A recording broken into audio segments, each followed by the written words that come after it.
All right. Welcome back, guys. It's Thursday night, and you know what that means. It means it's time for some Star Trek talk. We got new Picard on the air, and we're going to talk about episode 2 of season 3. This one is called Disengage. So, we're going to engage in a conversation and talk about Disengage. So, 31 of you here, awesome. 21 likes, good, but we can do better. Hit that like button. And if you guys want to join the fleet, there is a join button down there. We've got a bunch of new members lately because you do get assigned a ship. If you go with the rank of captain, you actually get a ship, your own command. So consider checking out those join options down there. Click that join button and see if you want to help us out there. Or you can also head on over to Patreon/Trekyards. The same join options are over there as well if you prefer Patreon. So lots of ways to show your support, but hitting that like button is one of the best ones. So by all means, please do so. And yeah, help us in any way that you can.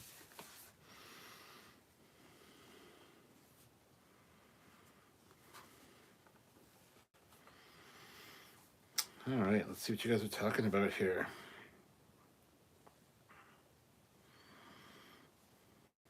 Well, first of all, good to see you all. But the ghost of Q's left eyebrow, remember for 5 months at the rank of lieutenant, says, my god, Worf. My god, Worf. Yes. You got a sick bay transporter and a brig. Nice. He's my son.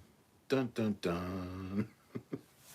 Yeah, I really like I like Liam Shaw when we first saw him. I like him in this episode too. I don't like how it starts off though, where he's like, "Man, this is a science ship. We don't want to go in there and get messed with this thing," which I kind of get. He's not in Federation space. It is just a science vessel, and he knows that the thing is loaded for, you know, to kill essentially. But he's kind of a douche about it. And then it's like you can either be, and then Seven's little speech of you can either be the hero who saves heroes, or you could be responsible for the death of two legends. You decide, and that's what does it. But I gotta say, honestly, the warping in with the Titan and just breaking that tractor beam, that was amazingly awesome. Shaw was really good. Shaw, once he knows what's going on and once he's told the truth, I think he's very much, let's get it done. Because once he finds out that it's Picard's kid, he's like, God damn it. All right, let's do this thing. So I kind of like that as well. Yeah, Shaw, I'm liking Shaw. I am. I'm gonna. He's right up there with Lorca and stuff for me. So, other than that, I mean, Amanda Plummer did a fantastic job as Vatic. Wow, I was going into this determined not to like her or her character, just because I was not impressed with anything I saw in the trailers. But just from this first meeting of her, she's blown me away. She's amazing. The giddy little child, like of them going on the chase. She's mentally unstable, and I love it. It's fantastic. So hopefully she's got a really good backstory. The Shrike, we got this little bit of information about the ship. There's a lot to love in this episode. Where it falls down for me a little bit is the Raffi stuff. The Raffi stuff just kind of like, it was like slamming on the brakes. It's like, this is really good, this is really good. Brakes, just, well, this is fucking boring. Sure, we get to meet her ex-husband, and, you know, I'm not saying the Raffi stuff's bad. It's actually pretty good for Raffi stuff, honestly. But it's just, it's in a good episode, a good action-packed episode like this one, it just kind of, just, I don't know how to say it and be nice. It just was we got Worf showing up, which is again fantastic. Called it. Everybody called it that. Worf was her handler. I like that aspect of that. I think that's great. So we'll see where that goes. Actually, his facial hair looks better. It doesn't look completely white. There's some gray in it. So I kind of appreciate that because the publicity still looked all white. Yeah, there's a lot to break down in this one and a lot of fun stuff. Jack Crusher is fantastic. I really love the actor. I love the character. I love the way he, engages with Picard, and Yeah, there's a lot of good stuff here. So I'm just gonna say I loved it. It's a fantastic episode. So.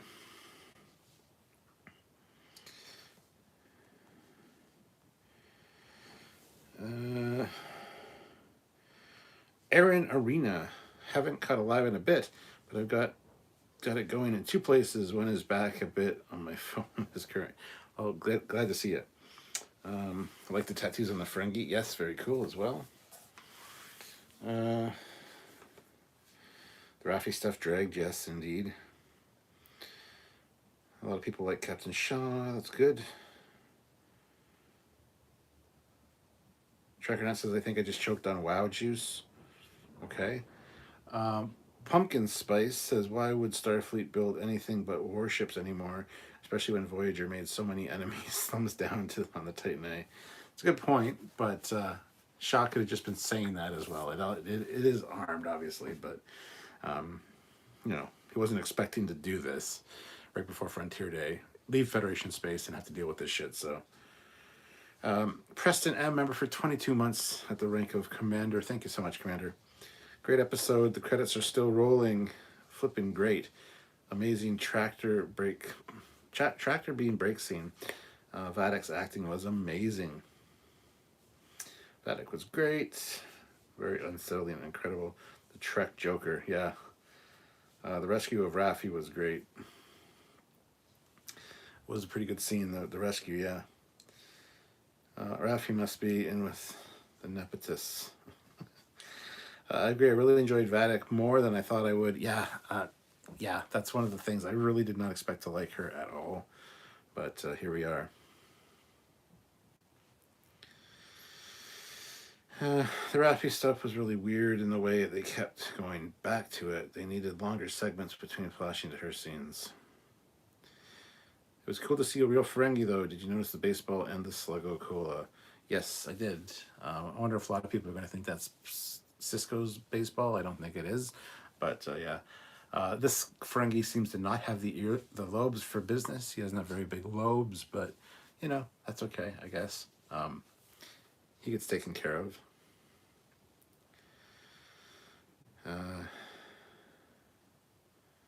I'm all for engoodening of Liam Shaw. I like where his character is going so far. Me too. Who built the Narada or the Shrike? I mean, LOL, at least the 2009 prequel comic explained the Narada.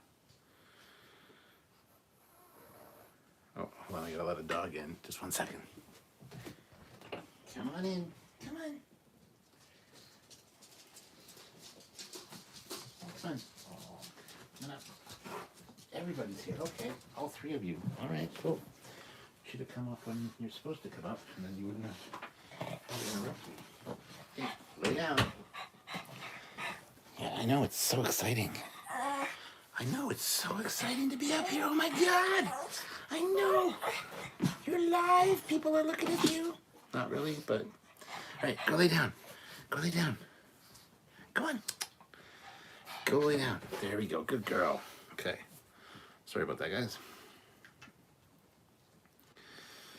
The deflector dish on the Strike looks a lot like the one on the D.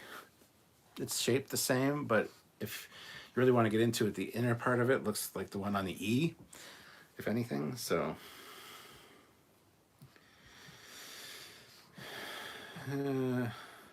that was not Cisco's baseball, no. Totally agree. Switching back to Raffi slows it down. It's just too bad. Just pumps the brakes on the momentum. Yes. Shaw seems a bit cowardly to me. I think there's a reason for that, though, because even Vadek says, you know, after looking at your Starfleet psychological exam results, you know, I'm lucky that you're lucky. I'm surprised that you're still functioning. So something bad happened to him, and I think maybe what happened is his son died or something. Maybe in the Battle of Wolf 359, because once he finds out it's Picard's kid, he's like, God damn it! All right, let's do this thing. So I think that's what's going on there. I don't think he seems cowardly. He literally is not in Federation space. He is trying to keep his crew alive, so why would you step on the toes of something that could basically blow you apart? I don't think he's cowardly at all. I can see why you would say that and why you think that, but I disagree with that 100%. Another plumber playing a great villain role. Her father would be proud. Oh, yes. Hello, Captain. Awaiting, besides word awaiting appearance, I found it drawn out in certain places and certain scenes with dialogue that was not needed. Was the script rushed? This was a moderate show down from good. Good. I disagree. I think this one was probably. I like this one better than the first one. Sam liked the first one better, but it's not the same lady from Austin Powers, no. But this is Amanda Plummer. She did play. Hell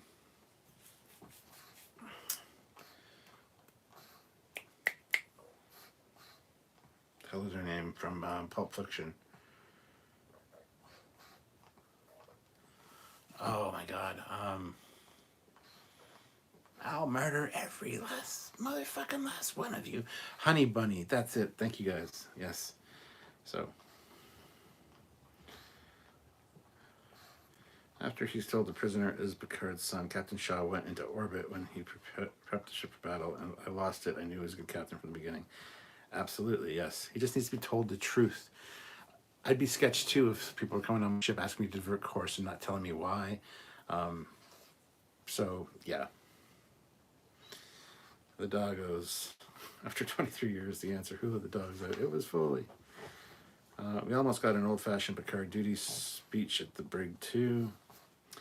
Love the transporter room. It's obnoxious. It's not obnoxiously huge. Yeah, we have a video coming out about the transporter room, and we say the same thing. It's a good size, for sure. Riker trying to ask Picard about Jack and the turbo lift was fun. You're not seeing what I'm seeing? I mean, seriously, you're not seeing what I'm seeing? Do the math, Jean-Luc. Space Thing, The Reckoning, throws in $5. So glad they didn't draw out Worf and Jack Crusher. Also glad Vadic doesn't seem to care about Picard much. She's just a challenge to her real goal. Exactly, yeah. Eric Martin throws in $5. So I guess in the 25th century, they don't search people before they go on the brig. They don't do that in most shows, honestly. So, yeah. The brig is supposed to have damping devices and stuff, so anything like that wouldn't work anyway. But, yeah, it's a conceit. Okay, stop. Don't lift that.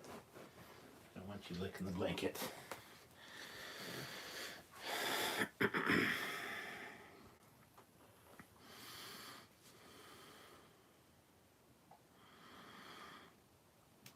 I thought it was interesting in one scene when Vadic talks to the Titan crew, the first notes of Romulan theme could be heard. Oh, I didn't notice that. The needs of the many outweigh the needs of the few, or the one. I'm really enjoying Picard. I haven't enjoyed Trek this much since DS9, says Eternal Vigilance. Terry Metalis would be super happy to hear that comment. Nebula1701 throws in $5. Thank you so much for the super chats, guys. Keep them up. Appreciate it. 138 of you here, by the way, guys. 138 of you. Click that like button if you haven't. We have 65 likes. Let's try to get to 100. I think we can do it. Also, consider joining the channel, becoming an ensign, lieutenant, a commander, a captain of the fleet, of the Trekyards fleet. You get your name emblazoned on a plaque at the end of each video, and you get to see what ship you're serving on with some nice animated flybys of your ship. So lots of good perks and stuff, as well as the new Discord server where you can hang out with us and your crewmates. So yeah, consider joining. Hit that join button or heading over to Patreon/Trekyards and joining over there. Look at the options. There's some cool stuff.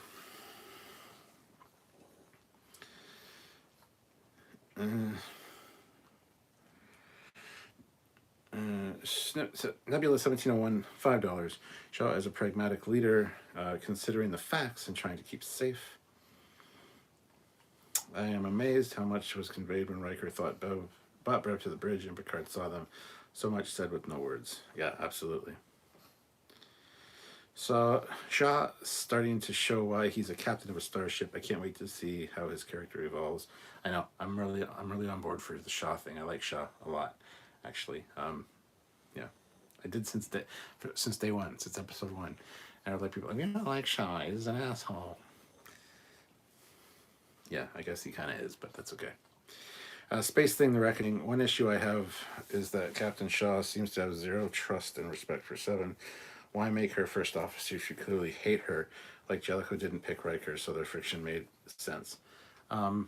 That's a good question. I don't think he hates her. He knows that she can do very well, and she needs to learn how to fall in line because she's really headstrong and stubborn. We've already heard that in episode 1, where she's like, I want to trust my gut. I want to do what I think is right instead of following people like Shaw.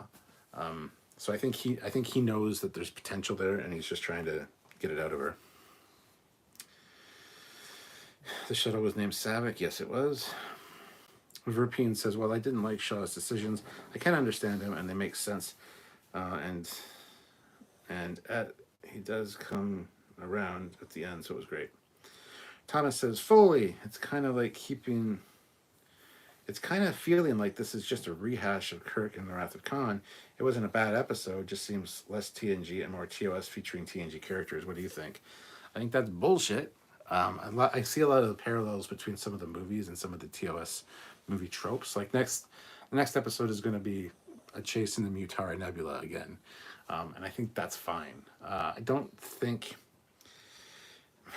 it feels TOS or TNG necessarily.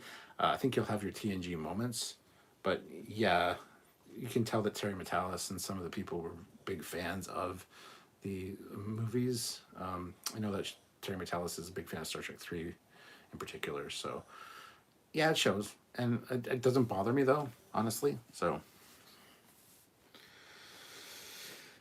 Why would Crusher hijack Picard from Captain Picard? She worked with him for decades. The Star user. Well, we don't know. We'll find that out. We can't be bound. Oh, yeah, I put up transport inhibitors. Does anyone know how old Jack is supposed to be? No, not offhand. Fleetpaw throws in $10. Shaw is growing on me. I now see his reticence to help Picard, not as a giant FU, but as a promise to protect his crew. He may have lost someone close or a whole crew at Wolf 359. Absolutely. We have showed the link to that in the credits where there is a ship, which is a Constellation class, that was lost with not all hands, because there was some interviewed. There was a little redacted statement as well. But it was the Stardate matches at Battle of Wolf 359, so we're assuming that's Shaw's ship. I don't think it would have been a captain 20 years ago, though. He could have only been an ensign. But Project Chichiva, the Titan shuttles are named after Savick. Well, we speculated that maybe former captains of the Titan, but then you'd have to have one named Riker, and I don't know if he really likes Riker. And why wouldn't they have taken the Riker and Picard, Maybe he just has a thing for logical Vulcans. Maybe that's what the shuttles are named after, because, Shaw likes his organization. He likes his music to have a flow to it and a structure. So, he's not all jazzy and footloose and fancy free. So maybe it's Vulcans. I don't know. Picard and Jack, do you see it? See what? The similarities? Yes. The CG of the ships is great, especially when she threw a ship at the other one. That was fucking fantastic. Although that one scene bothered me too, because she tractor beam onto it and whipped it. And it's like, oh, there's a ship coming at us. Raised shields and evasive maneuvers. It's like, no, why the fuck weren't your shields raised from the beginning? You have this ship, unknown ship staring you off. You'd have your shields raised, So that kind of bugged me a little bit, but.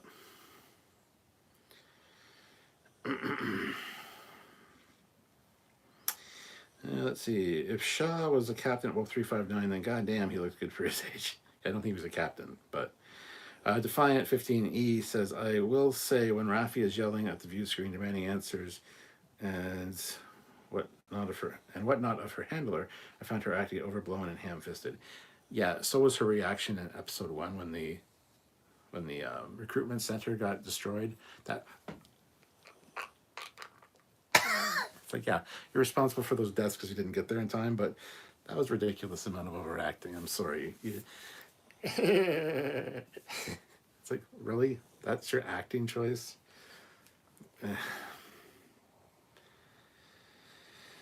Let's see. Mike Fields, you're awesome. Keep up the good work. Back to work I go. Well, thank you, Mike. Appreciate that. Have a good day at work. Or night. Or whatever. Have a good shift at work. There you go. Jason Peacock, Vadic is a red herring. The true villain for the season is going to be Peanut Hamper. Oh, no. Mark says this made the Rangers seem like a shady organization. Nebula 1701. Well, TNG did the Borg scene with the Nebula, so yeah. And there's also the captain's log at the beginning from the Best of Both Worlds about them hiding in the Nebula. So we speculated after the first episode that was just research that Jack or Beverly was doing to see if they could hide from these people in this certain type of nebula. Eternal Vengeance. I see his point, but Picard did the same thing with the Borg, so it's a cool callback to go into the nebula. No, it'll be Badgie. He's taken the form of Moriarty to get off the holodeck. That's great, actually. Picard maneuver. Kirk and Khan had history. Vadic is still a complete mystery and is not interested in Picard. Totally different dynamic. Absolutely. NZ Fade. She did more than work with Picard if she had his baby. You know what I'm saying? Yeah. Jack has to be 19 tops because they last saw Beverly 20 years ago, except he's more like 27. But hey-ho. Yeah, could be a clone, though. We've still said that. He could be a clone that she made that was a little bit rapidly aged. He could be in his late 20s, early 30s. I don't know. We'll find out. Richard Johnson, we got a proper Ferengi, adds credence to the theory that the guy we saw in the 32nd century wasn't pure Ferengi. Eric says, poor Beverly, don't they have wheelchairs in the 25th century? She looks like I feel after a big night out. Well, they do have wheelchairs, but that would have been way less cool.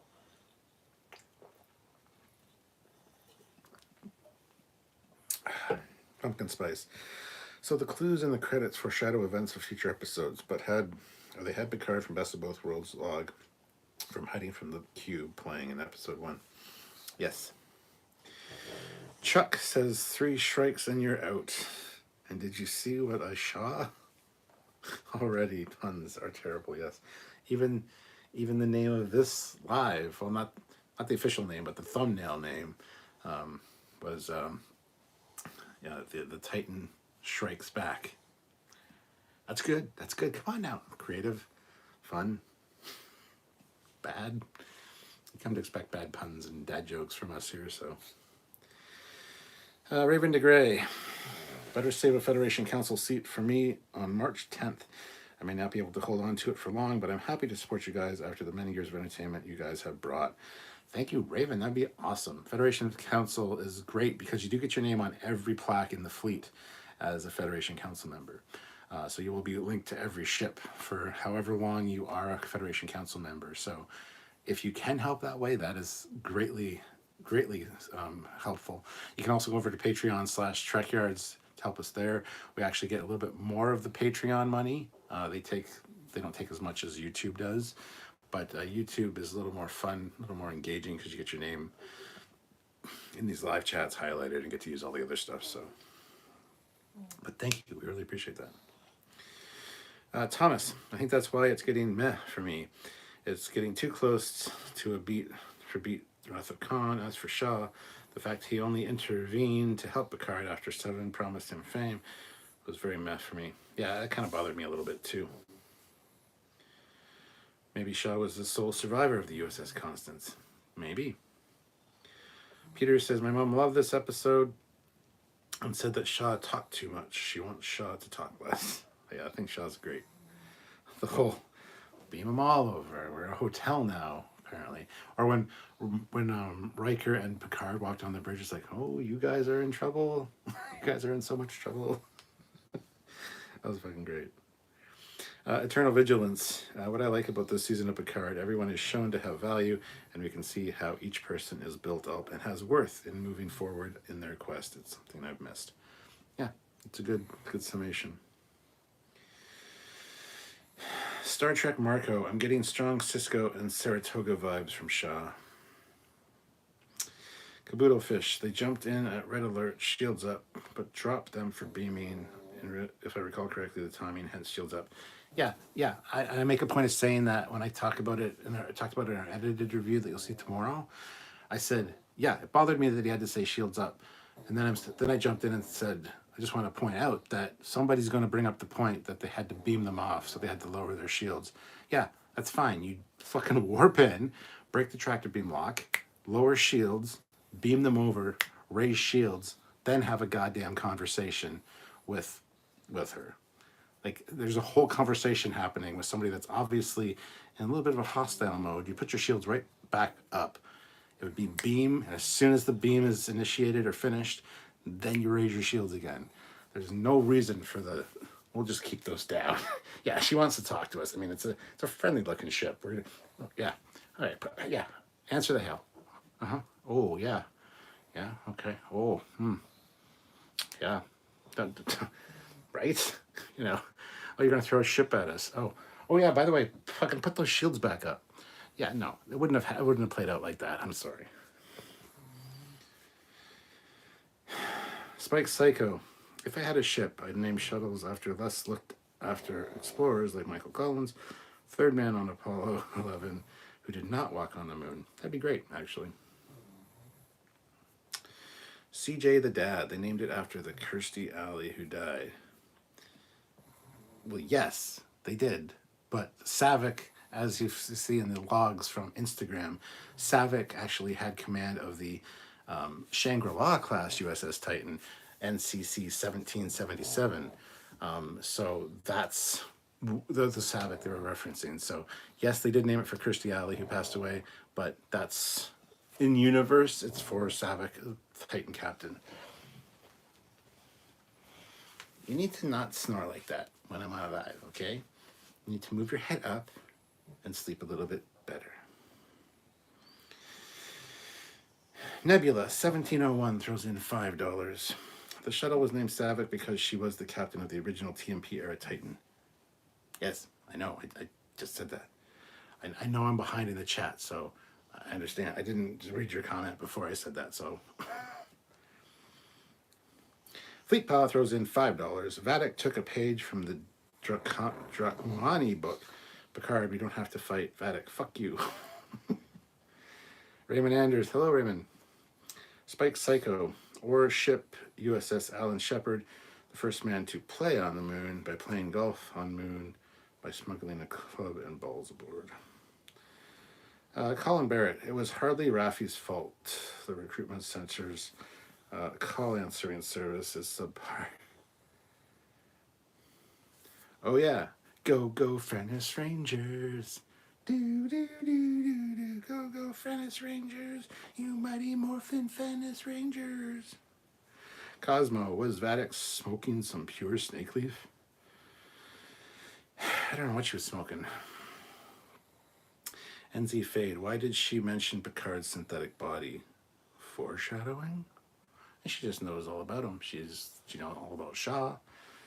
So, Paul B. felt like more of the same lousy Picard season 1 and 2. Starts out with rock music, check. Decapitation, check. The running on fumes, something no one ever say in the future, check. All right there, Paul. Joshua Dworkin. I feel like Vadic is ex-Starfleet intelligence, Section 31, as she seems to have very specific details on both Shaw and Picard's personal records. Defiant 15E. I'm surprised no one is bringing up the one word that brought the house down when Vadic demands answers. Picard says engage. That's a total book into the name of the episode. Ha, engage, disengage. Love it. NZ Fade, Picard goes in for a cough, ends up giving a supermarket sample. Okay, what? Supercuts. LaForge has to be awesome pilot to drop out of warp right in between the tractor beam. Yes. Do you guys know who played Sneed? I could not find it on IMDb. I don't know who played Sneed, no. I did not look into it. Poor Sneed, but goddamn, what an entrance. Captain Morph. Did you notice known associates for the Ferengi was Quark, Brunt, FCA, Morn, and O'Connor? No, I did not notice that, actually. Brian Podrick.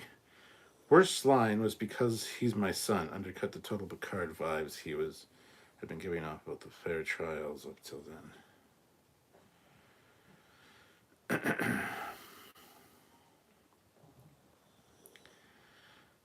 The bouncy, shaky camera work got annoying in this episode. I didn't even notice it, so Hey, we have 182 people here. I did notice that. And I've also noticed we only have 110 likes. So hit that like button. This is your call to action, guys. Hit that like button. Let's get up to 150 likes. And please make sure you're subscribed. Make sure you click the notification bell icon. And make sure you join us for our live tomorrow at 4 p.m. Eastern Standard Time, where we break this episode down scene by scene and really go through it with a fine-tooth comb and talk about every little thing. So please join us for that and all the edited content we have coming out. This was a great episode. There's a lot of content coming next week. So like I said, make sure you're subscribed and click that bell notification icon to all. Also, if you can super chat tonight, that would be amazing. Helps out the channel in more ways than you can realize. And is also just great for the analytics. So, and Jill47 is here, and she says, I greet you. I greet you as well, Jill. Good to see you. So anyway, yes. Help us out in any way you can, hitting that like button, subscribing, doing all those things, guys. Check them out. And check out click the join button as well. See if you can, look at some of the perks, see if there's anything that grabs your fancy, and then can maybe help us out on a monthly basis with that.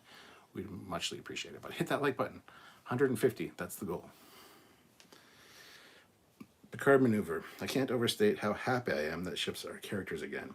From the designs to the cinematography to the dialogue. I totally agree.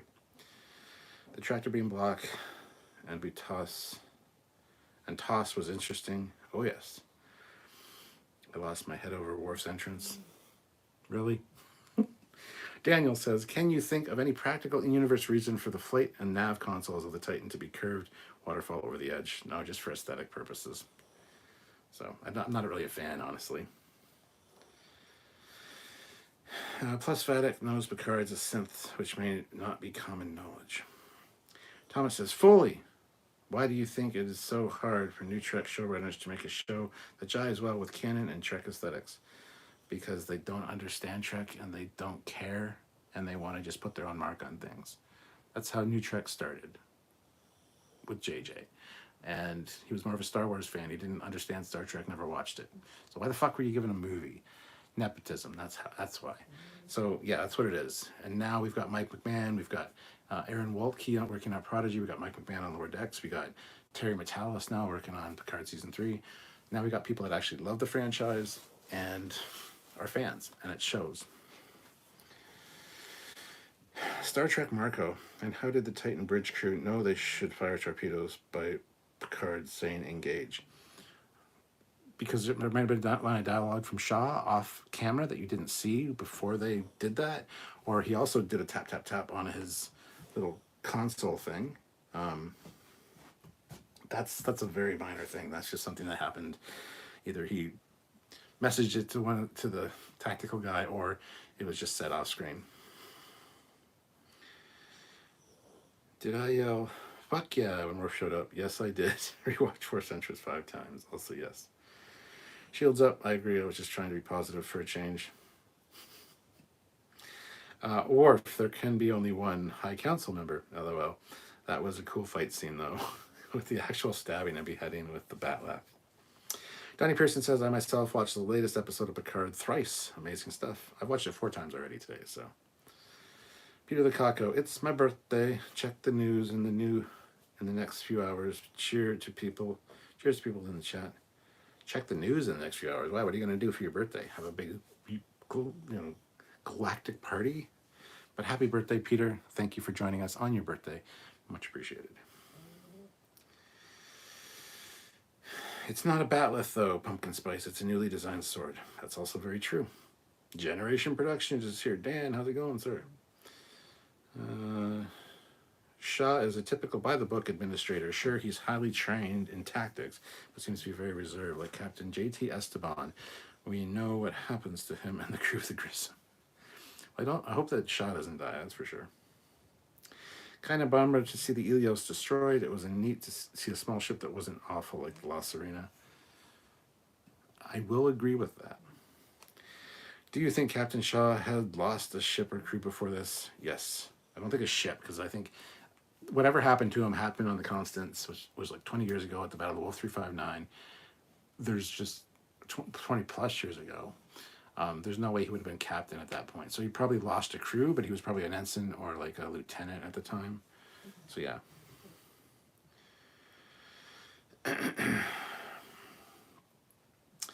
Since Annika Hansen is in Picard, Janeway really should have been cast in it too. She really would not Annika become a drunken mercenary. Not let her become a drunken mercenary.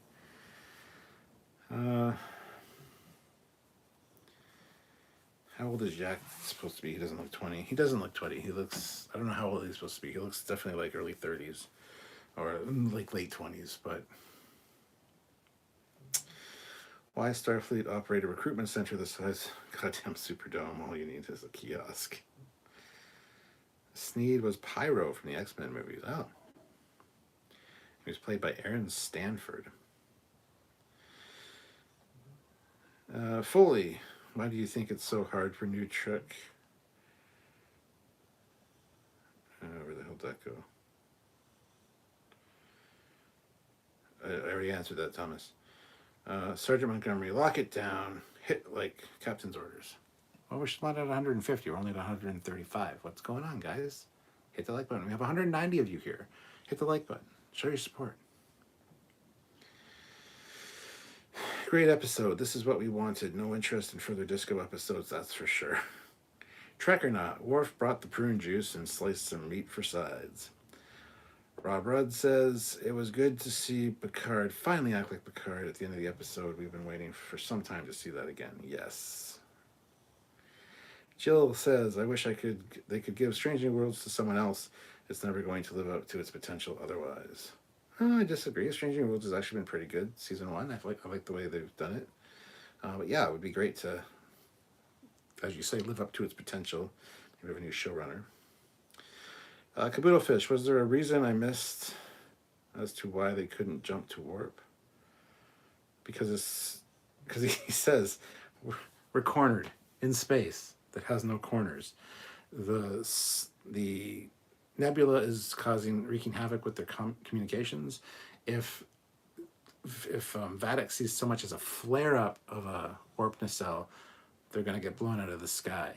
That's why. Captain Shaw does kind of point that out.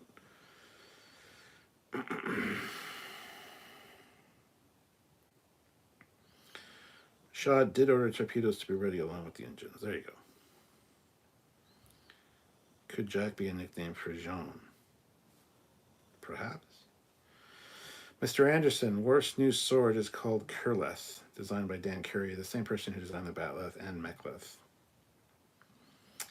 Mr. Captain says thought Raffi was good in this episode. Yeah, she wasn't bad, but her scenes really slowed down the pace of the episode for me. Just it was like slamming on the brakes when her scenes came out. Like, oh, we gotta watch this shit. Okay, let's go.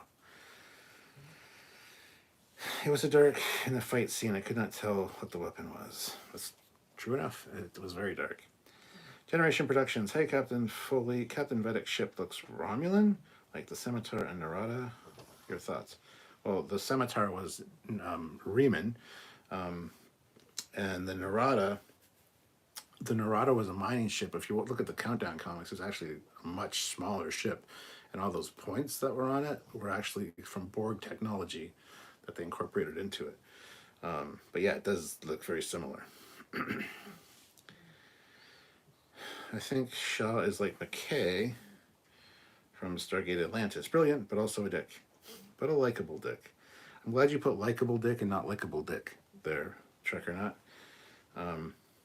For a secret section, a lot of people know Section 31. That's true. April says, so this episode was goddamn fun.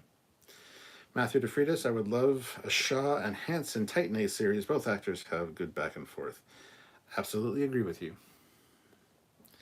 Jill 47, I've been on chats and spaces about this for 4 hours. My ears are bleeding. Oh, Jill, you are very dedicated to your Star Trek, and we like that about you, so glad you could join us.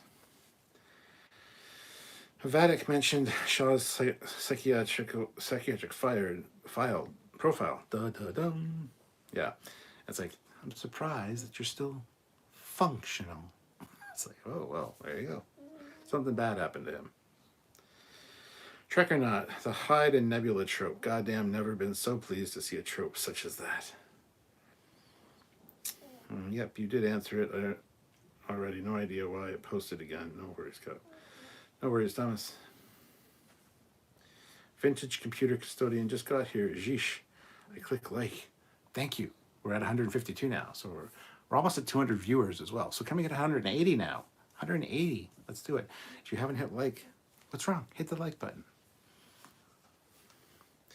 Verpine, $5. This episode better put an end to the complainers saying, but they made Worf a pacifist. That's more of a joke. It's been stated since that was first released. Terry has said it's more of a joke. He's more like a warrior monk now. He's found inner peace, but he's still... Monks are deadly, so... Shop, typed commands in the console and said prepare to execute these orders, and then typed. Perfect. Did they say if the dude was Picard's kid or Jack Crusher's clone? Well, they kind of became Picard's kid, just from a look from Beverly. So I don't know. We'll have to get a better explanation next episode. Worf not only looked like Worf, but he's a real. Of course, he looks like a real Klingon. April, what the fuck? I don't know why people are like, well, they're going to change Worf. No, of course they're not going to fucking change Worf. That was the stupidest thing I ever heard when people were leading up to, are we going to see Worf and Picard? And if so, is he going to look like a real Klingon? Of course he is. That was just silly.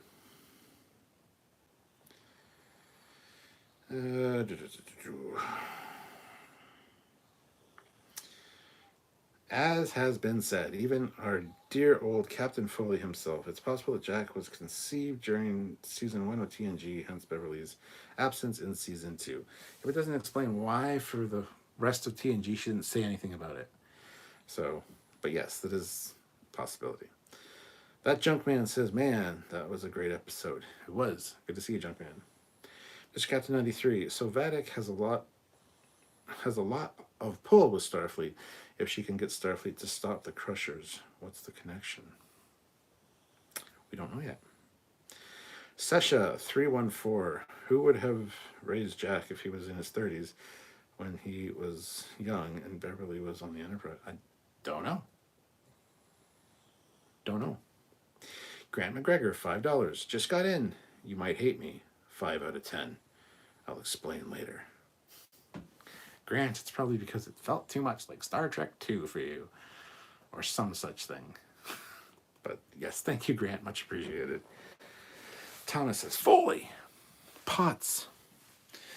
What if Vadic's true intent is justice for Tuvix, and this is the beginning of her quest against suspenseful silence? Janeway.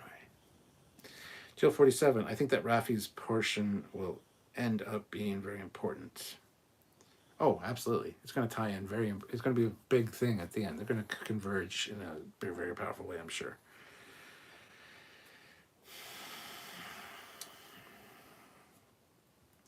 I was thinking it looked like Sona to me. Yeah, we've said that before, too. It does feel like the Sona ships. Mystic Fables, I assume Jack's in his late 20s, not quite 30s yet. That would line up with what we know about when Picard and Beverly were dating, and then she disappeared. Caboodlefish said they fired 3 torpedoes and then suddenly moved off at impulse, but didn't have time to jump to warp. Well, you're going into a nebula. You don't want to warp through a nebula. I was thinking to turn around and warp, but chances are the Shrek would, or the Shrike would have been able to catch them. So we're going to have the next episode is just going to be the Mutar Nebula battle again. So Captain Corky, I also wondered if her absence in season 2 could have been that she had Jack, but that would have been a really hard secret to keep for the remainder of the series and movies. Yes. Unless somebody erased her memory and kept the kid, and she only found out about it like years later and went and saved him. I don't know. Enterprise D was so large, Crusher hid Jack Picard in separate quarters while raising him. Captain Corky, there are other reasons why I don't think that works either. The nebula probably preventing warp, forming a warp field. Could be that. Yeah, they were close enough to it that it was messing with their communications as well, so could be. But then again, they warped in to break the tractor beam, so. A gangster like Sneed would have connections. I could see him knowing about Section 31. I wonder if Vadic is a betazoid. Well, very, very likely. That's why she maybe knows everything. Cosmo. Okay, long shot theory. Maybe Beverly couldn't save Vadic's child. And maybe Jack was for a brief. Oh, that changed her mind. Could be, could be. Then she'd go after. Well, she'd want the kid back, yeah, but she'd go after Beverly. I don't know. Rob Rudd. Wonder if we will see Quark and Murn during the season as they were listed as associates of Sneed. Possibly. April said, I can't applaud Stephen Barton enough with his score composition. Honestly, beyond plain and simple allusions to prior shows and films, he's just so good for Trek. More Westlake, Malamud, and Barton music. The Worf is a pacifist argument is silly. All the trailers was that he prefers pacifism. Pacifism, same as Star Trek. Same as Starfleet. Oh my god.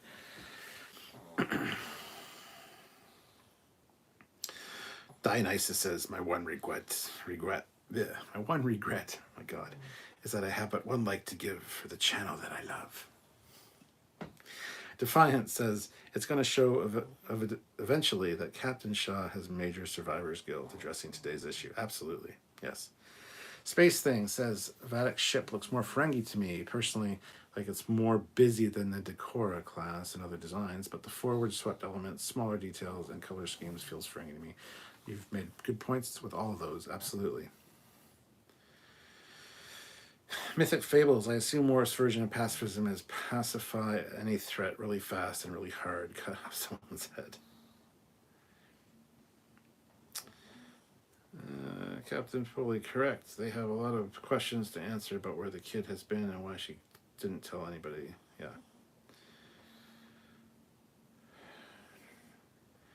If Beverly had a kid during season 2, Picard would have found out when he and Beverly were joined in the later episodes of TNG. Can't remember the name of the episode. Yeah, the one where they were linked mentally. Unless she didn't know. Unless, like I said, her memory was erased. She was forced to have this kid against her will, didn't realize it, didn't find out till years later.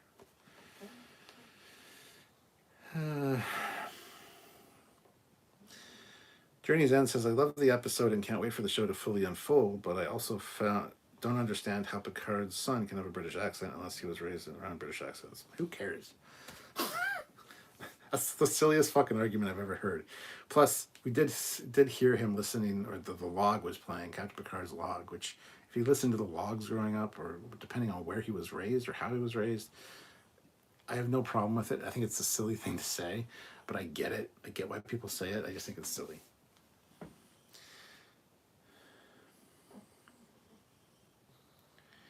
I wonder, did Shaw call for help before going in? Could be. The Shrek. LOL, a whole new dynamic to Star Trek. Captain Corky, the Shrike Bridge seemed like it had Klingon elements to it, especially the captain's chair. Yes, it did. Jack was raised around British accents, is the word. Fleet Pile Swiftback throws in $5. Have we talked about how delightfully maniacal Vatic is? The creepy smile, the sinister laugh, the gleeful delight when Titan ran at the end. Chef's kiss.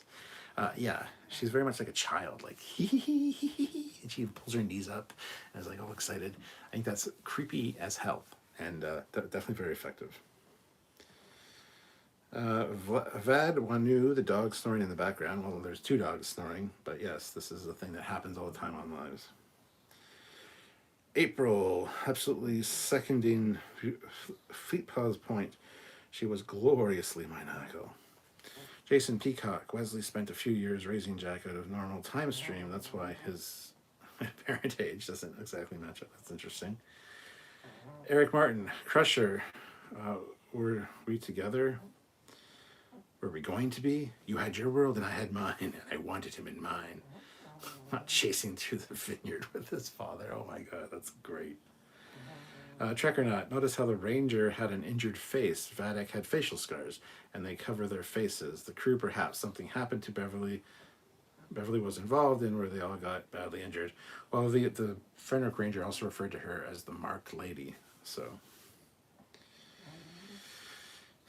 I did find it interesting that she mentioned Captain Shaw's psychological profile. Yes.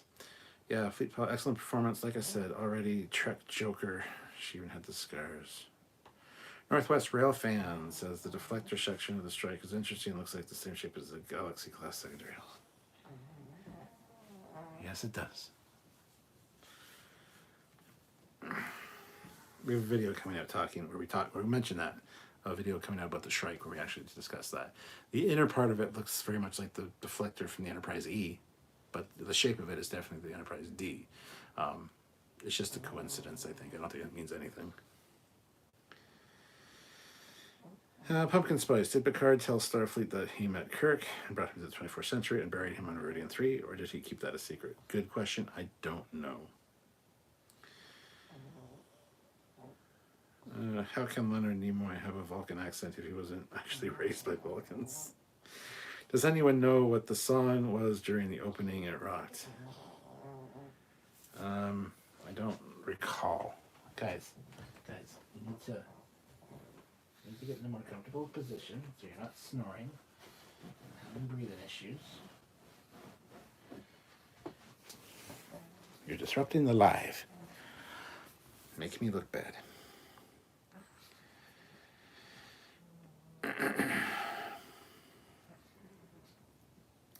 Does anyone know what that song was? Oh, read that one, sorry. Could it be as simple as her hiding Picard's son from him due to a number of enemies Picard had made over the years? Possible. We know there's a line coming up where she says to Picard, it'll be the same thing. Threats on your life, or whatever. So it could be. Mark Henson, accents in Star Trek make no sense. Ricardo Montalban was Mexican and Benedict Cumberbatch was British. Yet they were both what they're supposed to be Sikh Indians. Yes. Do you think that Vadic could be an Elorian, possibly Dr. Tolian's Soren's sister? No, I don't. The Stanleys, any idea on what that unidentified weapon on the strike is? Something we've seen before or something completely new? No idea. No idea. Vadic definitely gives off a General Chang vibe toying with Picard in much the same way that Chang toyed with Kirk, and like in real life father, like in real life daughter, I suppose. Caboodle Fish, I didn't get the Wrath of Khan vibe so much as in Discovered Country. Chang was the Fifth Element with a Fifth Element haircut.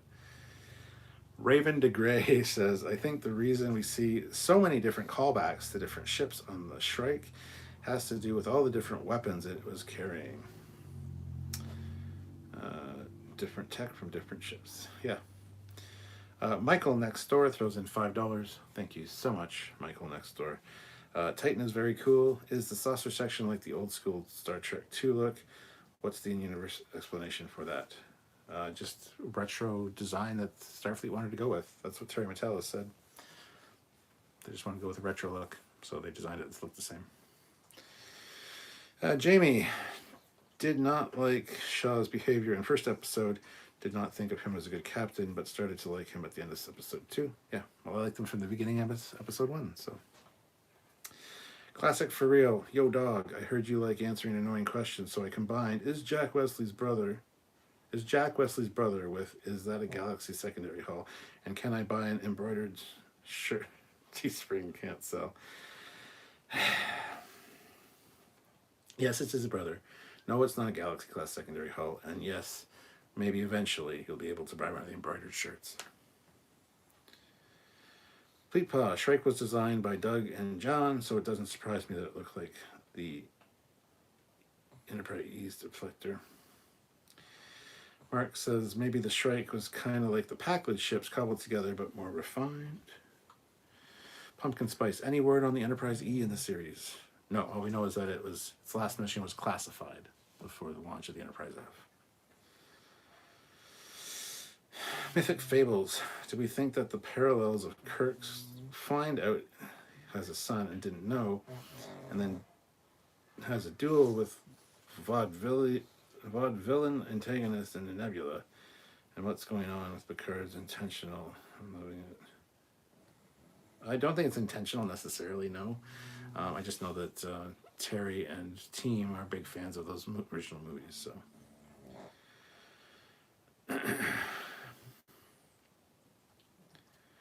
Shrike weapon, probably the tunneling tech. Oh, Yeah, that could be the mysterious one in the bay. Yeah, I would buy that. The jam from the opening was Star Child by Baby.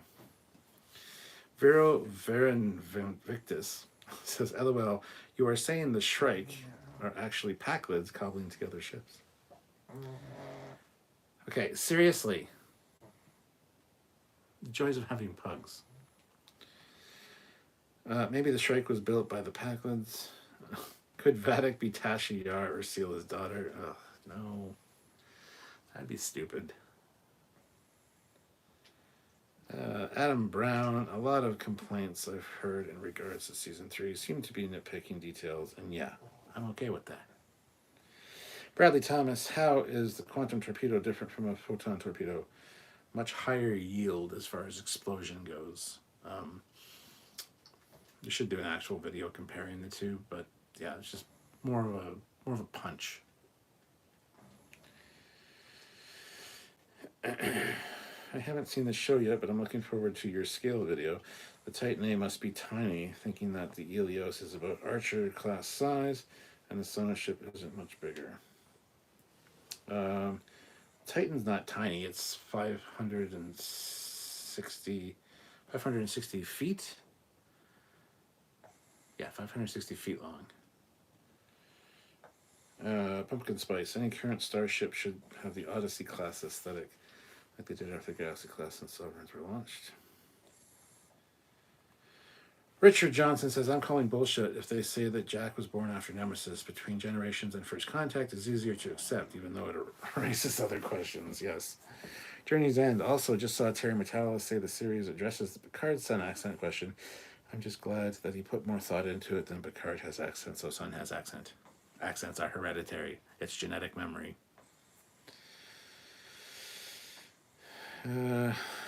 Shrike weapon. Theleron radiation. That'd be lame. Classic for real. So about the Red Lady and the statue of Captain Garrett, did we ever find out what filament they used? Good question. I don't know. We never found out.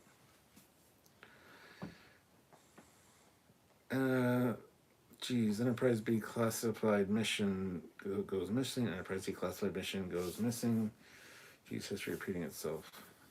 Well, they didn't say the Enterprise E went missing. They just said it was decommissioned and its last mission was classified. That's all they said in the log. So by saying it was decommissioned means it is not missing. It's just it's a classified mission. Matt says, you buy Vatic has no history with Picard and he's wrong place, wrong time. Yeah, I don't think she has anything to do with Picard except she's after Jack now. So, and Picard's in the way. Journey's End. I think all complaints I've seen are nitpicky complaints that they round up to reasons the show sucks. Pretty much. They need something to complain about. Paul N. says, why does the Shrike look like the 09 Romulan mining ship? Are they supposed to be Remans? No. Fuck's sakes. Alright, the ship from the Reman ship, the Reman mining ship from the 2009 film actually didn't look like that. If you look at the Countdown comics, you see what it looks like before they added the Borg tech to it, and the Borg tech grew and caused these like points. That's not how a fucking Reman ship looks. So, anyway.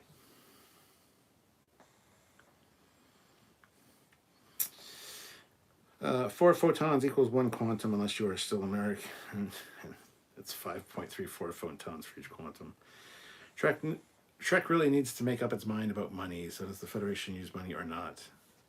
On Earth, no. On Offworld, yes. We've talked about this before.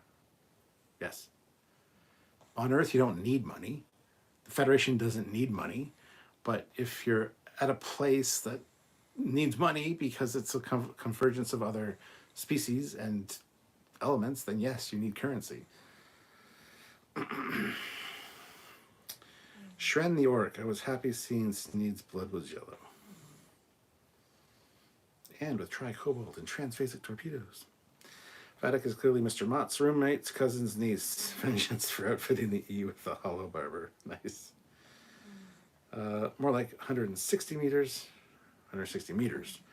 Yeah, it could be meters. It was 100. It was 560 something. It must have been meters because Bill, the designer, Bill Krause, was on here the other night and he said 560. So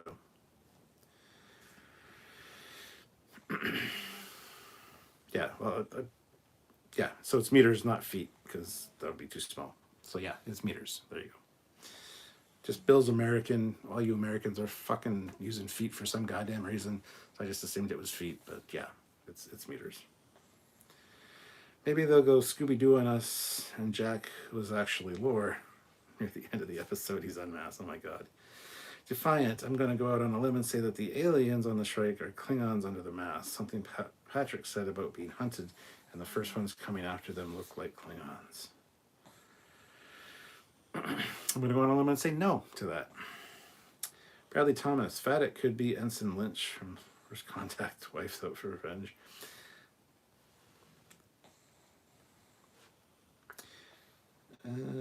Well, isn't the Enterprise B listed as missing, though? I believe the Enterprise B was, yes. Yes, I get it. 560 meters. Yes, I get it. Yes, I made a mistake.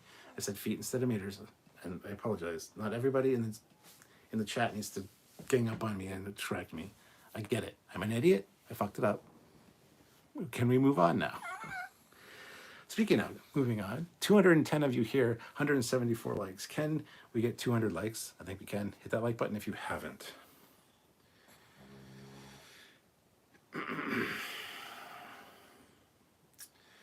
Gold platinum is one currency used in chat. Oh, gold plated platinum, yes. Raymond Anders, I would do a Scotty Kobayashi Maru and went for the big boom.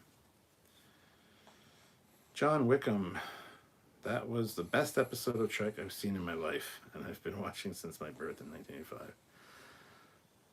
Michael next door, $5. The Shrike looks just like the iconic entity in the Hyperion books with all blades and spikes. Paul N. In the Federation or Earth, you don't need money for basics. If you want more than the basics, you need to work and earn to buy. Post-scarcity. Christian Starling, do you have any issues with Worf killing all these gangsters without a second thought? Nope, not at all. Pumpkin Spice, I thought you and Cocking said the prequel comics countdown was not canon. Data should be alive and the B-Force. Yeah, I absolutely 100% say it's not canon. However, that's not how the ship is supposed to look. There was even, I believe, a line of dialogue or a deleted scene explaining that it has Borg tech incorporated into the mining ship that gave it those points. But that was shown in the comic, the actual what the ship looked like. And yes, they are not canon at all because, yeah, Data would have been Captain of the Enterprise F. And that's bullshit. So.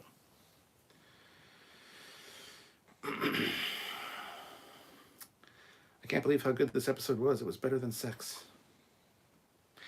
Marco, also, the actor that plays Jack is exactly the age for him to be born while Wesley was off on the Enterprise in season 2 of TNG. I doubt they would go for that, but who knows? They wouldn't, though, because Patrick Stewart is younger than Picard is by like 10 years. All right, hey. You need to move. That doesn't look comfortable, and you can't really breathe well. There you go. Plus, you're making a lot of noise. Stay there. There you go. There you go.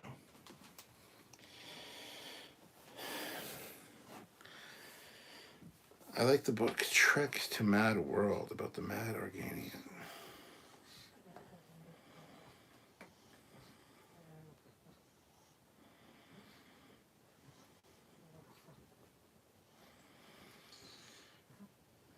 Ensign Lynch was gay, I believe. No, not Ensign Lynch. Lieutenant Hawk was gay. What the fuck does that have to do with anything anyway? The red gloves of Vadic is a callback to Christopher Plummer's red Klingon accents on his uniform. Yeah, I wouldn't doubt that. How long was the Star Wars... Captain, how was the Star Wars VR game? It was good once I got it working. I'll need to stream it again at some other point. Just the cameras on the VR sensors, the room wasn't bright enough because I didn't have the one light turned up to its maximum. So it couldn't read the darkness that was in the one corner. So it kept getting confused. So because I mapped the room in the daylight and it was fine. But for some reason I couldn't see the wall or whatever. I don't know. Anyway, it was a fun game. I didn't get all the way through it, obviously. And then when I go through and replay it for a stream, I'm going to just start from scratch. So,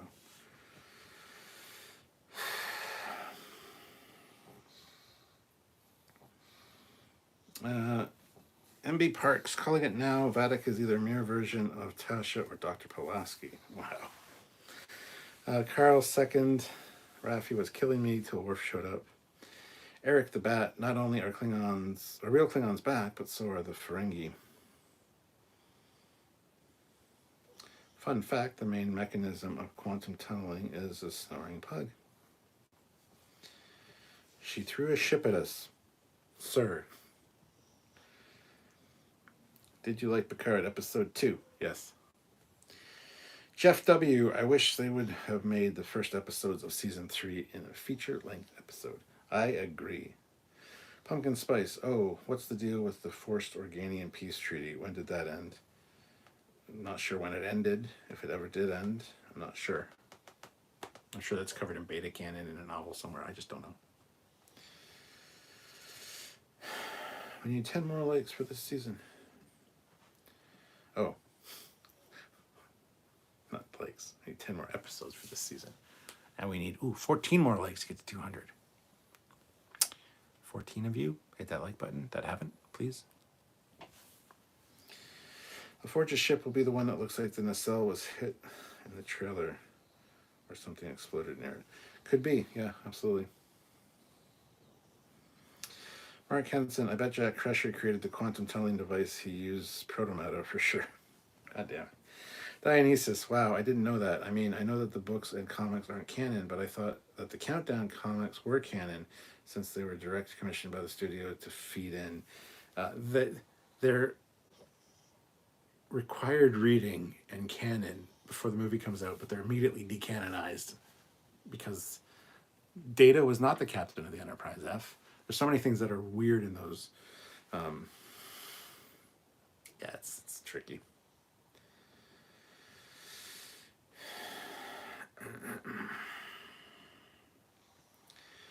Got to Park. The episode insulted my intelligence. Some of the character lines were just stupid. For instance, Picard going out of his way to get a jammer and forgetting it when needed.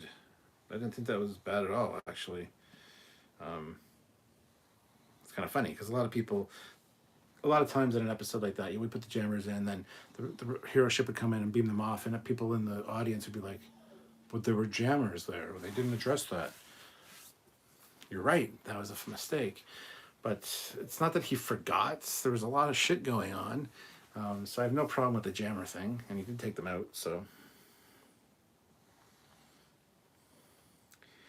Are Vadic's crew covering their faces because we know them? No. Do you think we'll break the curse and go 3 next week? Yes, we will. Troy White, good evening all. I've really enjoyed these 2 episodes in most aspects, except the scenes with Michelle Hurd. I can't decide if I believe the Raffi character is underwritten or overwritten. Classic for real. Fun fact, if 14 more people don't hit the like button, you're going to get hit with the quantum tunneling weapon. You might. Just keep an eye out. Your house might disappear. Shaw is great. He played Deacon in the TV adaptation of 12 Monkeys. Loved him in that. Bandit says some people being nitpicky about the move to break the tractor beam and throw in the ship. That was fucking great. That was a epic scene. I love that. Pumpkin Spice. It had to have ended, at least when Krug and his crew stole the Romulan bird of prey and were attacking Kirk and the Enterprise. Yes. Michael next door throws in $5. Thank you so much, guys, for everybody that's super chatting and everybody hit like. We have 200 likes. Awesome. Thank you. Will we get to see a live action version of Protostar class? Cool.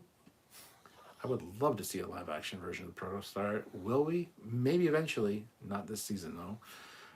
Maybe eventually we'll see it in some form. Yes. And yes, it's cool. I love the Protostar. Stormhawk says, I love using the tractor beam as a weapon. I wish it would happen more often. Adam Brown says, Worf in episode 2 is unrestrained by typical Starfleet regulations and ship decorum since he is in Starfleet intelligence, the badass we all know he is. Pumpkin Spice Beta Canon consensus is that the Organians eventually stopped enforcing the Federation Klingon Treaty altogether at some point roughly a decade after it was first established.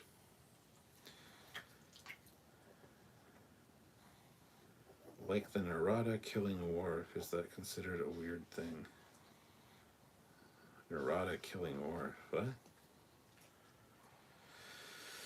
Journey's End. Have you guys seen the full series yet, or are you watching as they release them? I know some YouTubers like Rob Burnett received the full screeners. Well, Rob Burnett did not receive full screeners. He saw them another way.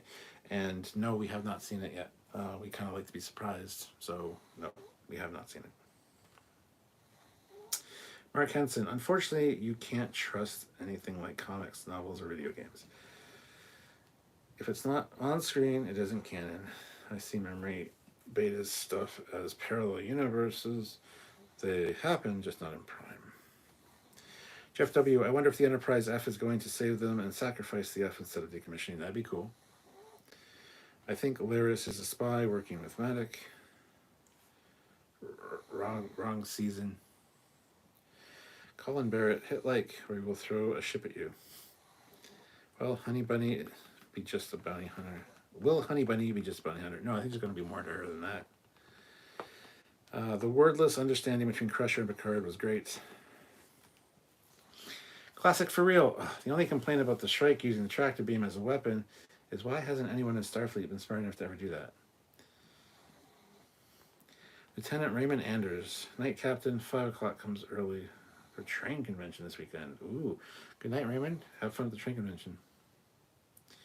Anywhere on Enterprise G? No. I don't watch Prodigy. What's a protostar? Well, then you're missing out, and you should watch it, and I'm not going to tell you what a protostar is. It's a ship. There you go. There's the answer. I just did tell you, but there you go.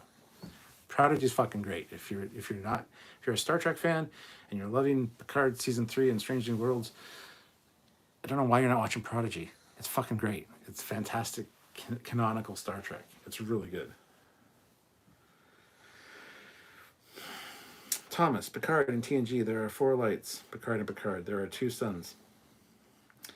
Cosmo says, is it safe to say that breaking the tractor beam with the ship is called the Shaw maneuver? Sure.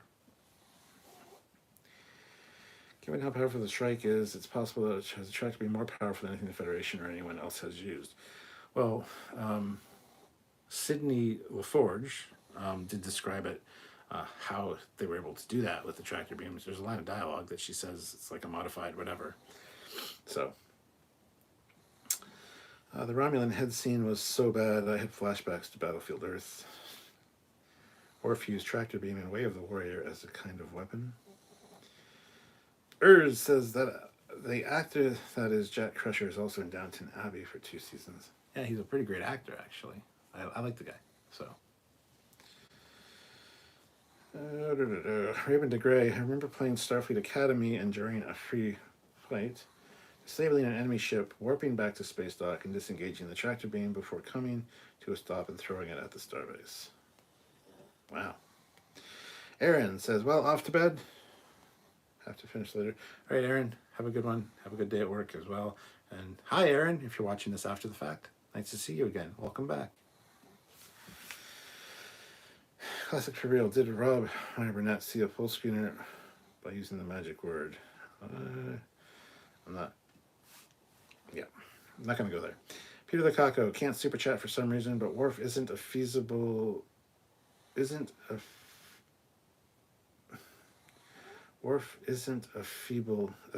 Riker. Yes, of course. Why would he be? Jeff W. Remember when I said they might give Picard a son? No, I don't remember that. Dionysus. Talking about other than canon stuff. Dionysus. Fleet Power already corrected you, but canon only has 1 N. Canon with 2 N's is a weapon. Does anyone remember a real Connie or on Marcus ceiling? Oh, was that in a comic or was that a fever dream? Am I imagining stuff again? I actually have a video about that. That is in the 2009 film. That is a deleted scene where you see an actual Constitution class hanging from Admiral Marcus's office up at the rafters, and they just pan down past it. Yes, it does exist. Yes, I got a video clip of it, and I did a video quite a few years ago about that on the channel. Um, Fleetpaw might be able to find it actually. Trying to remember what it was called. Just put 2009 deleted scene Trekyards. It should find it, Fleetpaw, but yeah, it's not a fever dream. It's there. Using a tractor beam to throw a ship at another ship is a very brutal attack. Starfleet doesn't believe in police brutality. Are you sure you want to do this, Picard? Emily Brock. Jeez Louise, so cranky. Not everyone else's opinion is stupid. We like discussing things or we wouldn't be here. Let's allow people's thoughts to be tolerated just a little bit. Thanks, guys. Emma, we do that all the time here. Your name is new here, so I don't know how long you've been here, but yeah, we have no problem with that. I will call a lot of things stupid sometimes, and that's just my opinion, but, you know, I'm willing to discuss things for sure, so. Chase Williams, I like the episode. Captain, what did you think? Just got here. I loved it. I thought it was really good. I actually thought it was better than the first episode. So we'll see how I score it tomorrow at 4 p.m. when we do our full breakdown and review. Vadic is Jack Crusher's godmother and stole her favorite vase. I like seeing Shaw as a run-of-the-mill captain trying to do his job, and then Picard and Riker ruin his day. I like the one line in this. It's important to know that I was having a good day until this, or I was having a good morning until this. I thought that was funny. Using the tractor beam as a weapon has been done before. See Lower Decks and the Drukmani. It was nice to see it done in live action. Canon equals Star Trek discussions back in the old days on Usenet when it got too heated.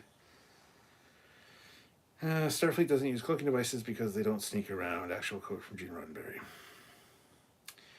Grant McGregor, what happened to finding random plot device tech and then forgetting it in the right? Forgetting it is then forgetting it is a writing taboo. Picard isn't an idiot. You fix it by making it just a panel, then you fire at the panel before the beaming.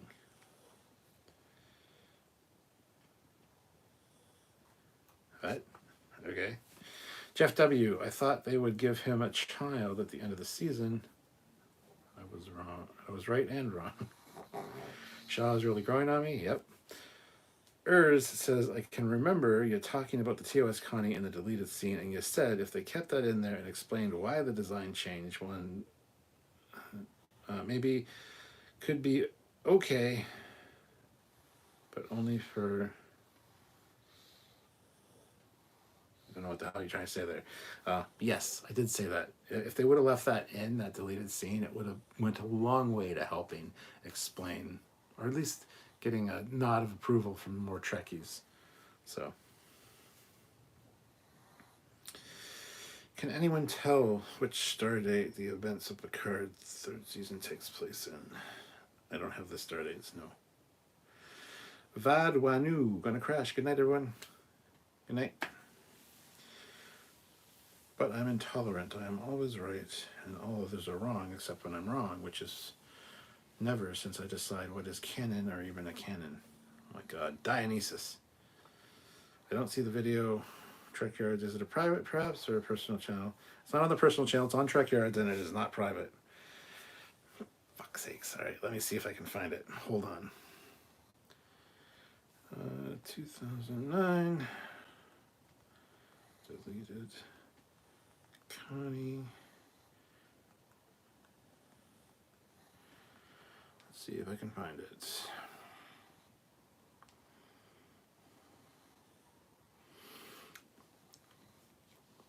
I also wasn't as good at tagging things back then, so I might not have tagged it properly.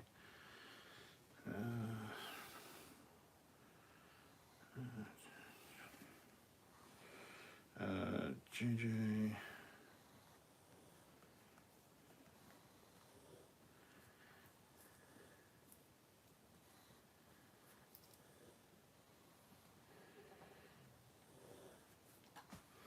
Yeah, that was probably from like 7 years ago that one was, that video was uploaded.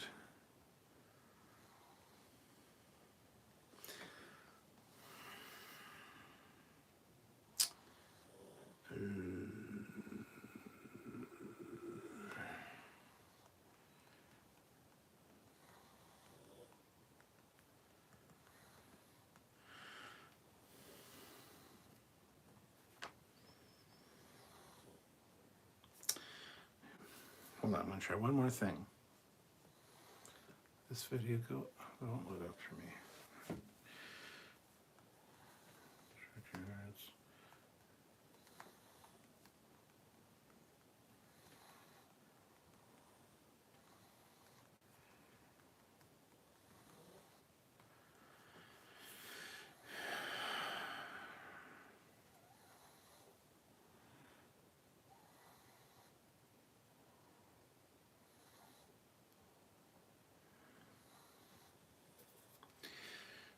No, but this one's from 4 years ago, and this was how the JJ Price should have looked.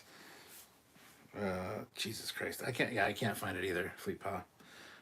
So I apologize for sending you on that one, but yes, there is a deleted scene from 2009 film.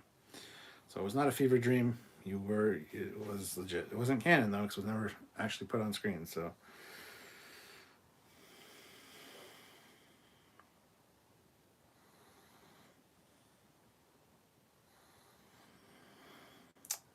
Let's see. When Patrick Stewart patted Shaw on the shoulder, that tells me it will turn out to be a good captain. Yes, that was a great moment.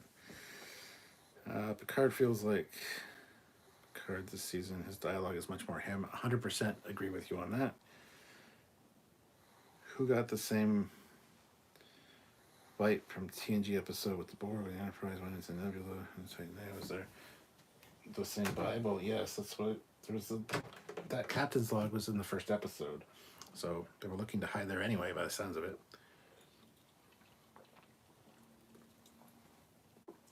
The next episode is also going to be very Mutara Nebula battle. In the closing credits sequence on the Elcars, the USS Constance was destroyed exactly 40 years prior, so you can do the math and figure out stardates and Picard from there. Did they have to get permission to use quantum tunneling tech from the makers of the game Portal? I don't think so. Stop, George says, terrible episode. And he yelled it too. Wow. New Trek is back. Dude, fucking take a pill. Relax a little. You're all good. Not a terrible episode, but you can tell they are stretching things in order to make it 10 episodes. Not really. I think we're going to be... It's not going to be like season 2 where they really stretch things to make it 10 episodes. Seven's speech to Shaw wasn't good enough to validate the rescue of Picard. There are a few ways to fix it. It would have been easier to accept the saucer if it had at least had windows all around the edge. Yes. See, that's the thing. Emma, you're absolutely right, but... They designed, because, okay, the Titan is designed after Bill Croce's original Shangri-La class, which he kit bashed a few years ago. I've known Bill for years. It was at Wonderfest. So it's a TMP era ship. So of course it's got the same saucer as the refit. It's got the same window layout, same window size. They took that design, they updated it for the Titan and made it the same fucking windows on the edge, which means those windows are either really big or they're really big because it doesn't fit the scale of the ship at all. And we talked to Terry Metalis, the showrunner, and he said, yeah, the windows are just really big. That's their excuse because they fucked it up. The windows should not be that size on the rim of that saucer. There should be at least 4 or 5 decks of windows instead of like the 2 to actually validate the size. So you're 100% correct. Just a silly mistake, but yes. No, it was terrible, predictable, unsatisfying, gratuitous, violence, etc. Holy Christ, stop, George. Relax. Go fucking take a pill, sit down, chill out for a minute. At least you're not yelling. I appreciate that. Jason Peacock, revealing she was George Takei the whole time. He looks into the camera and says, "Bite it, Shatner," before storming off the bridge. Oh, Picard is so old, he seems in the way. Oh, yes. Cool, at least I know that dementia isn't setting in. No, you're good, Dionysus.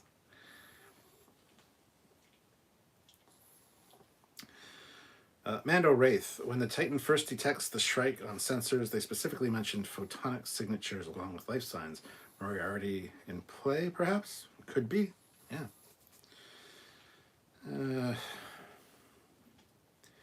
It's canon that Starfleet would send a state-of-the-art ship to rescue a few kids. Nah, don't pass the common sense test.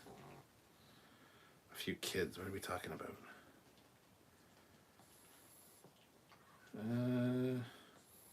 My rating for episode 1, good. Episode 2, moderate. Hopefully it goes back to good. Is it possible to have an excellent? We'll see. Yes, I think we will. I think we're going to have a really great episode coming up in the next little while. If you like old ships, there's going to be a fantastic episode. So, the end of Picard will be 30 years prior, where Sisko is confronted with the Romulan ambassador, and the ambassador whisper yells at Sisko, "New Trek is back."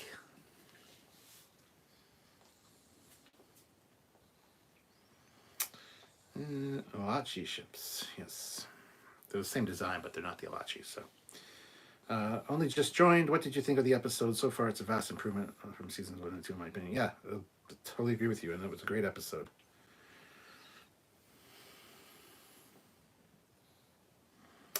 Did you get the first episodes early, or are you watching with the rest of us? I'm watching with the rest of you guys. Raven DeGray, we did not get them. We did not request them, so no, we didn't get them. I think Vadic is shaping up to be one of the best villains ever, to be honest. She's kind of likable, which is always an important factor. I don't know if she's likable, but...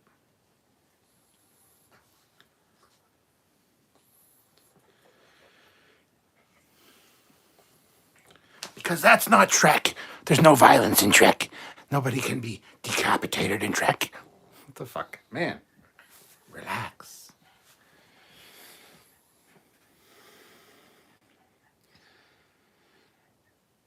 Just joining. Has anyone brought up the afternoon in Soul System yet? Soul System. That was a joke. I think she meant afternoon on the ship's chronometer. But there was a joke. I don't know why everybody's so up in arms about that. I don't know what software they use. No, Eric.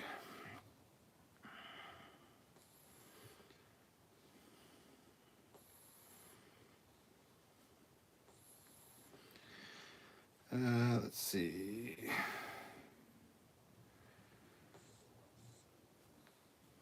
Picard looks like he's always looking for a place to sit down when he enters a room. I mean, yeah. The Black Trekker says, "What is going on with the lighting on the ships? It's so utterly dark on all the Federation ships. You look back at TNG's 2, it was bright. TS9 bright." I totally agree with you. The lighting is fucking awful in the show. That is one thing. Well, one strike I will give it. Yes. Space thing, I really hated the last 2 seasons of Picard, but man, people are so unhinged about this stuff. This season might not stick the landing, but I can't pretend that it isn't an improvement so far. But they will pretend, and they will bitch and complain and whine. So yes, it's witnessable. You're seeing it. That people act like that. Are you upset with people that hated seasons 1 and 2 but loved season 3? No. I'm upset with people that hated seasons 1 and 2. No, because I'm right there with them. There were elements about seasons 1 and 2 that were fantastic, but overall, as a whole, it was just disappointing. So no, I do not hate these people. Classic for real. It doesn't make sense for Starfleet to send a ship to the rescue to rescue a few kids. Like it doesn't make sense for a state-of-the-art ship to be taken over by Ferengi, but rescue a few kids. What the fuck are we talking about kids for? To rescue a few kids. What is this? Where's this coming from? And what is this about?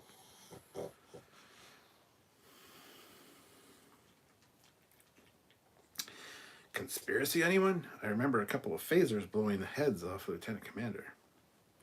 Yeah, I remember that too. That was violence in Trek. How dare they? Uh, Apparently they never saw the violence and gore and conspiracy from season 1. No, apparently not. If anything, I didn't like the violence in season 1 and 2, but the violence so far in season 3 of Picard really does serve the plot. Like violence should. Exactly. Vadic had a child, like way about her, and hid the fact that she was batshit nuts and plays 4D chess. She is going to be a huge villain. Vadic reminds me more of a cunning con. Grant McGregor, Jack's bounty for what he's wanted for doesn't add up for such a cost to maintain such a weapon heavy ship. But you have Shaw come point out, I don't say it doesn't matter at the time, solves it. Well, first of all, it's probably a ruse that she's a bounty hunter and after Jack for being wanted. I don't necessarily think that's the case. Anyway, Troy White. In the chat, did anyone make a dialogue Pulp Fiction joke about it? Any of you fucking Titan pricks move and I'll execute every motherfucking last one of you. That's fucking great. No one's made that joke in the chat. I kind of mentioned the motherfucking, I'll blow your motherfucking heads off or whatever earlier. I didn't get the line exactly right like you did, but that's fantastic.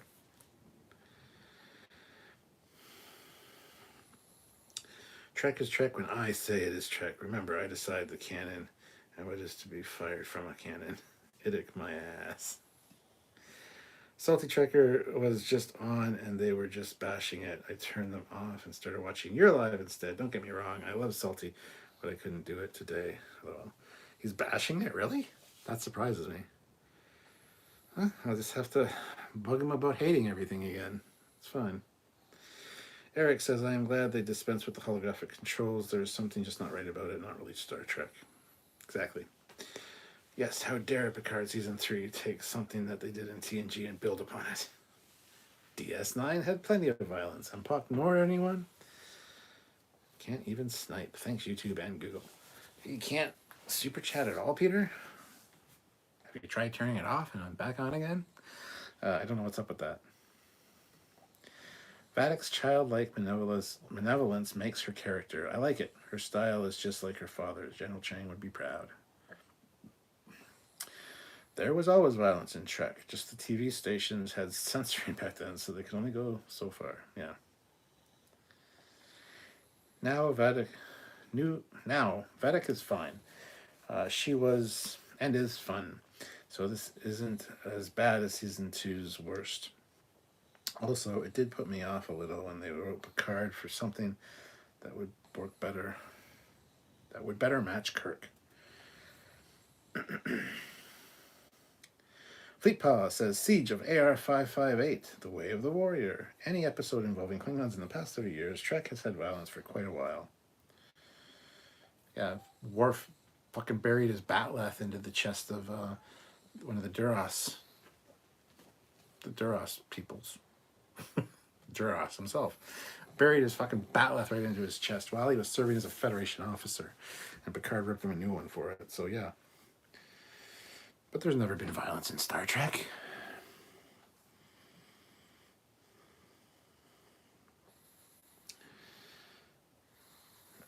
Yes, I heard the Pulp Fiction joke earlier today on somebody else's channel. I can't remember who. Amanda Plummer has always been awesome. This episode was okay, but when are we getting more Orville? That's a good one. And Worf killed the Chancellor in DS9. Yeah, he fucking took out Gowron, smashed him right through a fucking war map thing, and killed him. So yeah, Worf's never killed anybody before in Star Trek until this season of Picard. How dare they? How dare they? Those bastards. That's not what Star Trek is. Fuck's sakes. I hope we don't get those conspiracy parasite creatures. They really creep me out. I don't think we will. A lot of people have been saying we will. I don't think we will. Or snapped Wei Yun's neck. Yeah. Chase Williams. What made Picard in TNG is he was a believable naval captain. I know my grandfather was one. People followed him because he had their back. Kirk was more of a bull Halsey. They let's see what he does next. Perfect. Eric Epperling. Worf did kill some Borgs while on the hull of the ship. That's true too. But they're just Borgs. Borgs Borgs are like zombies and Nazis. You can throw them in any game. They're always the bad guy. It's fine. The Cardassian killed the Jem'Hadar at Garrick's house. That's not Star Trek. That was my last Wayun. Exactly, yeah.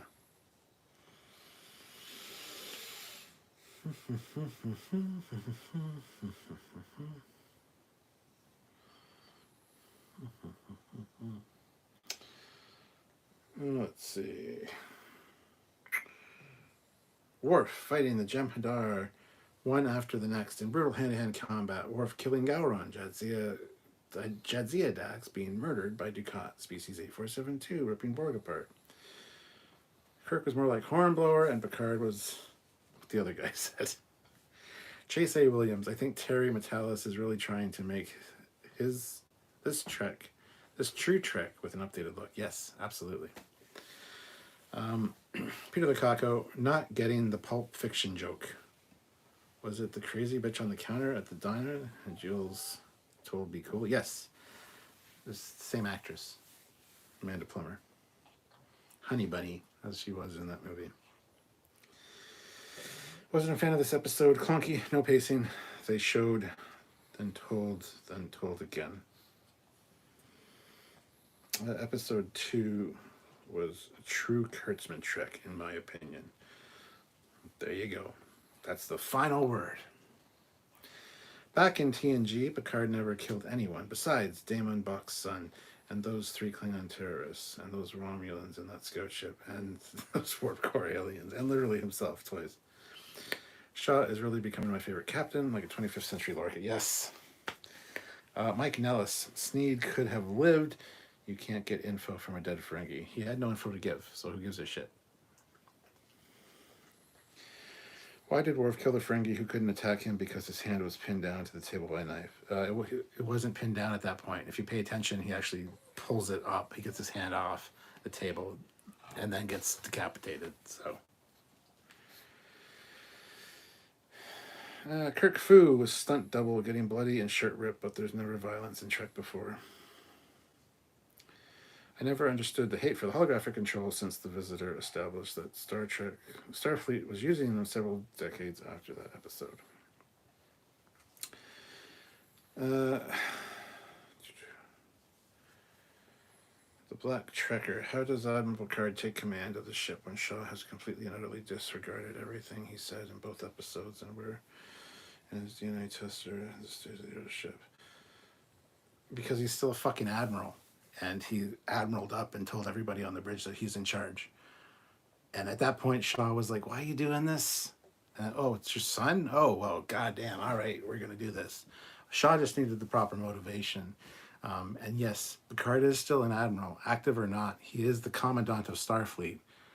So he is technically active. And yes, all he had to do was do that the whole time. But he didn't want to do that and step on Shaw's toes. So that's why.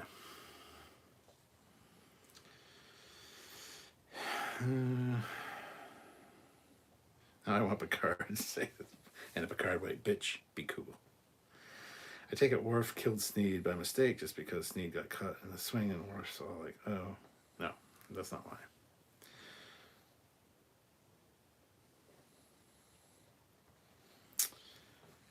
I get Shaw. He is a routine run-of-the-mill captain with 2 living legends on his ship. Makes sense that he would stick to regs and earn their respect. Worf is a cut above the rest and just making sure Sneed got ahead of business. Wow. Dionysus, good night. Did you notice the chunk missing from Sneed's left ear? Ooh, Max must be difficult for him. Ooh, maybe he was had Umox from Lorena Bobbitt, and she cut off part of his lobe.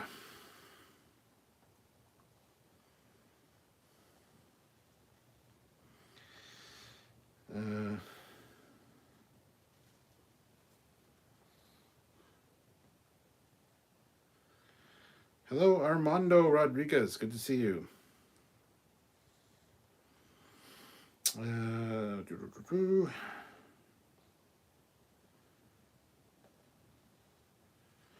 I did like how they established it was a 500-man explorer ship, so kind of undergunned, yes.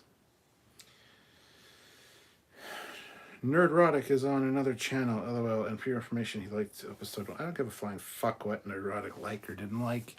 Honestly, I haven't watched any of his shit in years. So I'm glad he liked it. That's great. Fine. Amazing. Yay. Ooh, I feel vindicated for liking it now because Nerdrotic also liked it. Don't give a fuck. So, who would win in a dogfight? Wild Beazle or a Rattler or Miles Mayhem and switch. I don't know what the fuck you're. I don't know what you're talking about. So, Commodore is the old Navy 1-star rank that was replaced with Rear Admiral. Not that it's not as a title, not a rank per se. Starship of Greatness. Hello everyone. Let's hit that like button for this channel. I just visited watching the second episode of Picard. It's getting good. Yes, thank you. Hit that like button. We're at 223 likes. Can we hit 230? I think we can. It's only 7 more people. Hit that like button.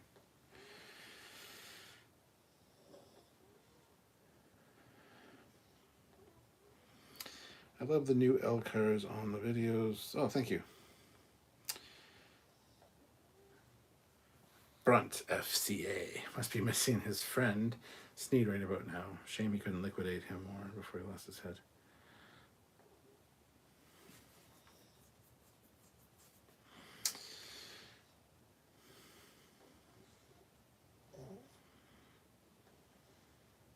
Where's the like button on mobile? You have to close the live chat, hit the little X in the corner, then you'll see the like button, you hit it, then you just open up the live chat again, which is 2 little chat bubbles.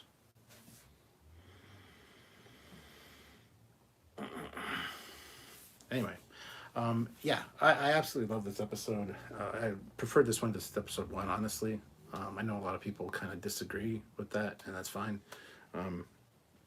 Could it have been better? Yeah, in a few spots. There are a few things I have to complain about, which if you tune in tomorrow at 4 p.m. Eastern Standard Time for our full breakdown and review, you're able to see as we go through scene by scene and talk about what worked and didn't work for us. This is always my first reaction. It's just a casual hangout where we get to kind of chat about it on the day it came out and have some good conversations and try to get a gauge of what people think of it. So I'd like to thank everybody for joining me. I am going to call it quits here though, because I'm getting low battery on that because I forgot to charge it, and I don't want it to just cut off. So anyway, please hit that like button if you haven't. If you're watching this after the fact, please hit that like button. And super thanks. If you want a super chat, now's the time to do it before I close out here. But showing your support in any way is really helpful. We do want to help the channel grow, and we have a new fleet now. We have the Trekyards fleet. So if you hit the join button down there, you can check out the different ranks, and you can get assigned a ship, which you'll see at the end of edited content videos. You get to see what ship you're serving on. You get to see who your crewmates are from the chat, and you can join our Discord and have conversations with them, hang out with them, and with us in the Discord. So lots of great benefits for joining the channel, either here or on Patreon. Patreon/Trekyards is another way to help us out, so please do so if you're able to. We would really appreciate that. So anyway, hope to see you guys tomorrow for that live review. And yeah, until then, have yourselves a great night, guys. See you later.